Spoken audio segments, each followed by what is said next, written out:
मेरी उंगली पकड़कर चलते थे, अब मुझे रास्ता दिखाते हैं। मुझे किस तरह से जीना है ये मेरे बच्चे मुझे सिखाते हैं।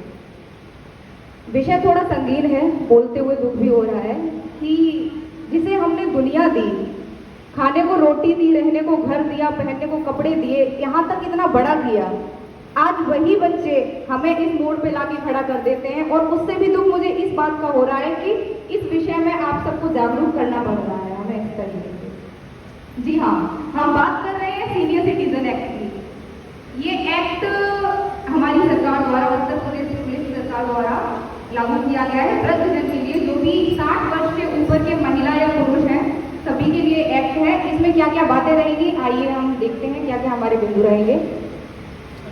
इसमें हमारे ये 6 बिंदु रहेंगे जिनमें आपको शायद दिख रहा होगा स्क्रीन पे। पहला रहेगा जो 60 वर्ष से अधिक के व्यक्ति हैं उनको भरण पोषण यानी मेंटेनेंस की जो भी समस्याएं होती हैं उन पर बात करेंगे। उत्तराधिकारी चयन होने पर उनके द्वारा अपना ख्याल न रखना, मतलब जैसे आपकी कोई संतान नहीं है, आपने किसी और को अपनी प्रॉपर्टी सौंप रखी है, बारिश बना रखा है, उसके द्वारा आपका मेंटेनेंस न करना। उसके बाद जिले में ओल्ड एज होम, वृद्धाश्रम की व्यवस्था, अस्पताल, रेलवे में टिकट आदि से अलग की व्यवस्था। उसके बाद बताएंगे सेक्शन 24 के बारे में जिसमें सजा का प्रावधान है। और अंतिम पॉइंट हमारा होगा कि किसके पास जाएं, हम अपनी समस्याएं लेकर किसके पास जाएं।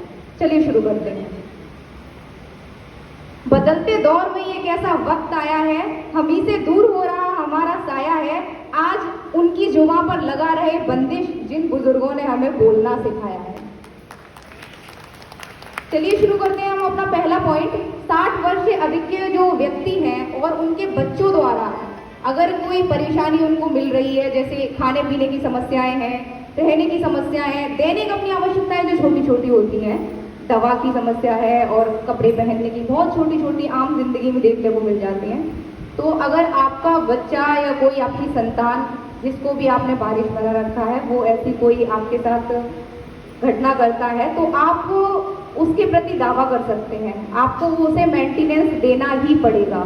ये कानून है हमारा, सीनियर सिटीजन एक्ट कहता है।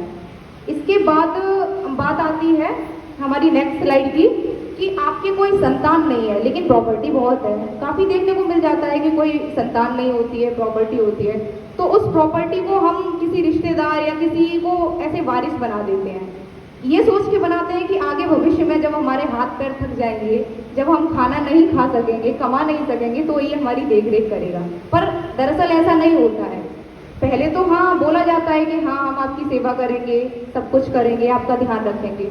उसके बाद जैसे ही आप अपनी प्रॉपर्टी उनको ट्रांसफर कर देते हैं उसके बाद चीज़ें बदलने लगती हैं, उनका बिहेवियर चेंज होने लगता है। तो उनके लिए भी आप सेम कार्यवाही कर सकते हैं, उन पर अपना दावा कर सकते हैं। और इसमें हमारे सीनियर सिटीजन एक्ट की धारा 125 दी गई है जिसके तहत आप प्रत्येक माह उनसे 10,000 रुपये अपने मेंटेनेंस के लिए ले सकते हैं। आप लोगों को अपने अधिकार पता होने चाहिए, जागरूक हो जाइए इसके प्रति। प्रत्येक माह 10,000 रुपये आप अपने मेंटेनेंस के लिए ले सकते हैं उनसे। अगर वो ऐसा नहीं करते हैं, अन्यथा की स्थिति में आप उनसे अपनी प्रॉपर्टी वापस भी ले सकते हैं। इसके बाद बात आती है हमारे अगले पॉइंट की। ये चीज़ आमतौर से देखने को मिल जाती है कि आपके अब तो ना संतान है ना ही आपके पास प्रॉपर्टी है, तब आप क्या करेंगे? तब आप बुढ़ापे में कहाँ जाएंगे? उसके लिए प्रत्येक जिले में कम से कम एक वृद्धाश्रम की वो सुविधा दी गई है जहाँ पर आप जा सकते हैं, आपके खाने, रहने और रोजमर्रा की जरूरतों को ध्यान में रखा जाएगा। नेक्स्ट बात करते हैं कुछ अधिकार हमारे अस्पताल, रेलवे टिकट आदि से जुड़े हुए होते हैं। अस्पताल में अगर लंबी लाइन लगी हुई है तो वहाँ पर आपको लाइन में लगने की आवश्यकता नहीं है, आप संबंधित कर्मचारी से जाकर मिल सकते हैं, क्योंकि बुजुर्ग लोग हैं तो उन्हें चलने फिरने, देर तक खड़े होने में तकलीफ होती है, तो इससे संबंधित अधिकार हैं।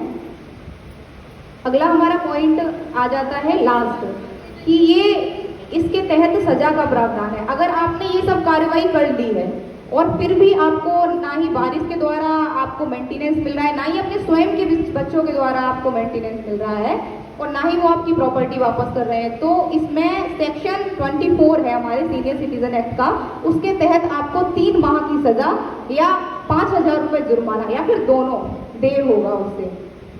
अब आखिरी बिंदु आता है, उससे पहले कुछ कहना चाहेंगे कि देखना कभी नम ना हो बुजुर्गों की आंखें, छत से पानी टपके तो दीवार नम हो ही जाती है।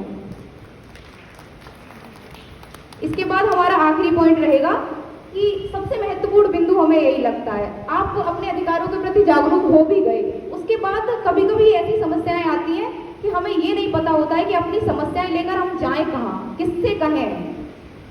तो उसके लिए है कि यदि आपकी जो पहला बिंदु है, अगर आपकी संतान द्वारा, स्वयं की संतान द्वारा आपको भरण पोषण की दिक्कत आ रही है तो आप एसडीएम सर के पास जा सकते हैं। एसडीएम ऑफिस में जो भी भाषा आपको आती है लिखनी पढ़नी, हिंदी अंग्रेजी जो भी आती है, उसमें अपना एप्लीकेशन दर्ज करा सकते हैं, वहाँ से आपको सुविधाएं मिलेगी। और आपको अपना प्रॉपर्टी के खिलाफ जो भी अगर बारिश के खिलाफ करना है तो उसके लिए डीसी, डिस्ट्रिक्ट कलेक्टर जी होते हैं महोदय, उनके पास आप जा सकते हैं। और सबसे अच्छी बात ये रहती है, अक्सर बुजुर्ग उम्र का ये पड़ाव है तो ज़्यादा भागने दौड़ने में कठिनाई होती है। आप नहीं, आपका रिश्तेदार, आपके बिहाफ पे अगर कोई भी जाना चाहता है, कोई भी आपकी कंप्लेंट फाइल करना चाहता है तो वो कर सकता है। और एक अच्छी बात इसकी और है कि आपको इसमें वकील करने की भी आवश्यकता नहीं होती है। अक्सर लोग इसी बात से संकोच कर जाते हैं कि वकील करना पड़ेगा, कोर्ट कचहरी के चक्कर लगाने पड़ेंगे। तो इस अधिनियम के तहत आपको वकील करने की भी आवश्यकता नहीं होती। एक बात इसकी सबसे अच्छी और है कि 90 दिन के अंदर, फिर एक बार रिपीट करूंगी, केवल और केवल 90 दिन के अंदर आपकी सुनवाई होगी। अगर अन्यथा की स्थिति में कोई ऐसी स्थिति आती है जिसमें बढ़ाया जाए इसको, तो मैक्सिमम 30 डेज के लिए इसको बढ़ाया जा सकता है। ओवरऑल देखा जाए तो 120 दिन में आपकी समस्या खत्म हो जाएगी। ये हमारी पुलिस का एक कार्य है। और साथ ही साथ युवाओं से भी कहना चाहेंगे कि कहीं ना कहीं हमने अपने कर्तव्यों में तो कमी करी ही है, तभी बुजुर्गों को अपने अधिकार मांगने की जरूरत पड़ी। तो आज के बेटों से भी कहना चाहूंगी कि वह जो सम्मान बुजुर्गों का आज करते हैं, सफलता से दुनिया में वही आगाज करते हैं। हजारों ठोकरें खानी पड़ती हैं उनको, ये दोस्त बुजुर्गों की नसीहत को जो नजरअंदाज करते हैं। जय हिंद।